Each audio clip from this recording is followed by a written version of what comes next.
الاشواجندا ايه بقى حكايتها؟ والفتره اللي فاتت الناس كلها عماله تتكلم عنها، فهل هي بقى بجد ولا نصب؟ فان شاء الله في فيديو النهارده هغطي لكم الموضوع بتجارب ناس ليها والابحاث، وفي نفس الوقت لو عايز تشتريها تشتريها منين وسعرها كام ومين هم الناس اللي ياخدوها واللي ما ياخدوهاش والجرعات بتاعتها. فمن الاخر الفيديو ده هغطي لكم كل حاجه حرفيا عنها. في الاول كده الاشواجندا اصلا عشبه بتتزرع في الهند، وطبعا كانت بتستخدم هناك من الافات السنين، ولكن بدات تنتشر او تطلع زي ترند كده، قول من سنه او سنتين بدا ناس كتير يتكلموا عنها ويستخدموها. اولا اشهر حاجه لاستخدامات الاشواجندا واللي اغلب الناس اللي بتشتريها عشانها انها بتقلل ستريس عندك او التوتر او الضغط العصبي عامه، عن طريق انها بتقلل هرمون الكورتيزول اللي هو اصلا من الهرمونات اللي لما بتزيد بتزود الضغط عندك، فهو بيقلل الهرمون ده. وبرده بتحسن النوم، يعني انت مثلا لو من الناس اللي بيكون عندك ارق او كده فهي بتساعدك ان انت تروح في النوم بسرعه، وفي نفس الوقت بتحسن جوده النوم بتاعتك وبتعلي الذاكره والتركيز عندك، وفي نفس الوقت بتعلي هرمون التستوستيرون او هرمون الذكوره عامه، ولكن بيكون الكلام ده في الرجاله بس مش الستات، وده اصلا اللي انت محتاجه في التمرين بتاعك عشان يحسن ادائك في الجيم، فبالتالي تبني كتله عضليه اكتر وتقدر تزود قوتك.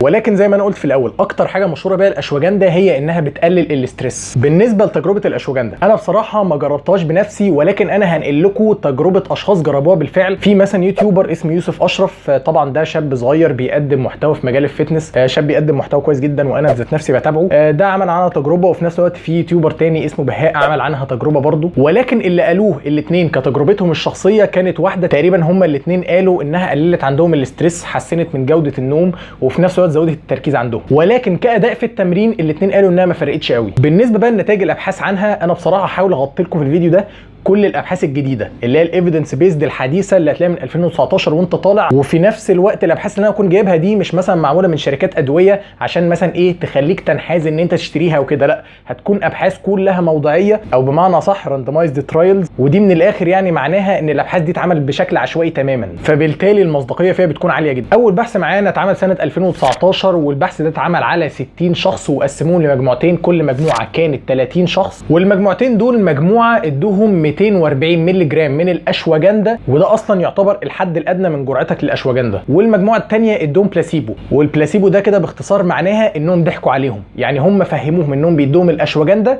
ولكن في الحقيقه هم ما كانوش بيدوهم اي حاجه، كانوا بيدوهم اقراص وهميه. بالنسبه للنتائج حاجه مثلا زي الاسترس او الضغط عامه، لما جم قاسوا في المجموعتين عن طريق استطلاعات اتعملت للمجموعتين، المجموعه اللي اخذت الاشواجندا كان باين قوي ان الاسترس نزل فيها بنسبه ملحوظه جدا عن المجموعه اللي اخذت بلاسيبو. نخش بقى نتائج تحليل بيت الهرمونات، ولما جم بقى قاسوا بيت الهرمونات كانت عن طريق تحليل. بالنسبه للهرمون زي الكورتيزول نزل بنسبه ملحوظه جدا للناس اللي اخذت الاشواجندا، ولكن الناس اللي اخذت بلاسيبو ما كانش فيه اي تغير تماما.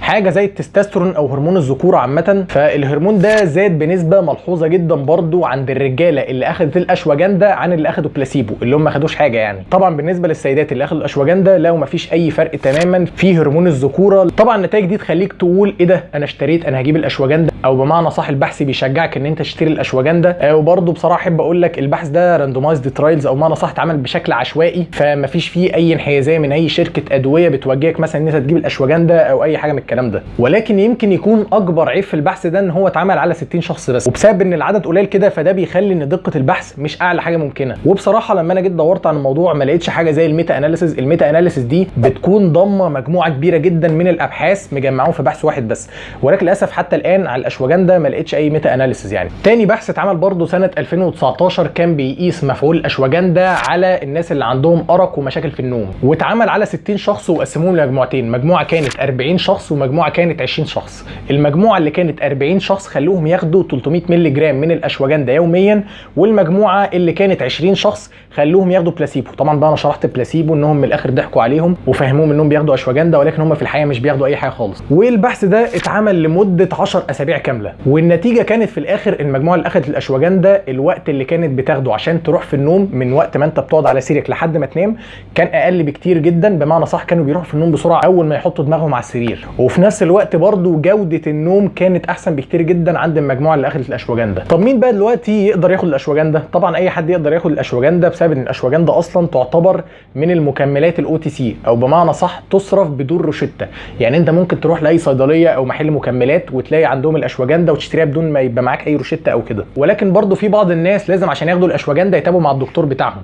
مثال مثلا الناس اللي عندهم سكر، الناس اللي عندهم ضغط، الناس اللي بياخدوا اي مضادات حيويه، او اي حد بياخد اي نوع حاجه علاجيه مثلا، ده يفضل بيتابع مع الدكتور بتاعه قبل ما يبتدي ياخد الاشواجندا. طب تشتري بقى الاشواجندا منين؟ اولا الاشواجندا لما بتيجي تشتريها بتلاقي على هيئه حاجه من اتنين. اول حاجه انها بتكون على هيئه كبسولات، وطبعا بتلاقيها بتتباع في الصيدليات او محلات المكملات، او برضو ممكن تلاقيها عند العطار بس بتتباع على هيئه باودر غالبا يعني، وسعرها ما يعدش غالي قوي مقارنه ببقيه المكملات او الفيتامينز عامه. يعني وقت الحلقه دلوقتي انا كنت لسه شايف بتتباع في اورجانيك نيشن ال 60 حبايه سعرها 300 جنيه. طب الجرعه بتاعتها قد ايه؟ طبعا المصرح ليها من 250 مللي جرام ل 1000 مللي جرام يوميا، ولكن طبعا اغلب الرياضيين لما بييجوا يستخدموها بياخدوا من 500 مللي جرام ل 1000 مللي جرام يوميا، ومش هتفرق انت خدت الجرعه دي بقى سواء من كبسولات او من باودر، المهم تاخد الجرعه دي. وفي الاخر لو اي حد عنده اسئله يقدر يسال تحت في الكومنتات.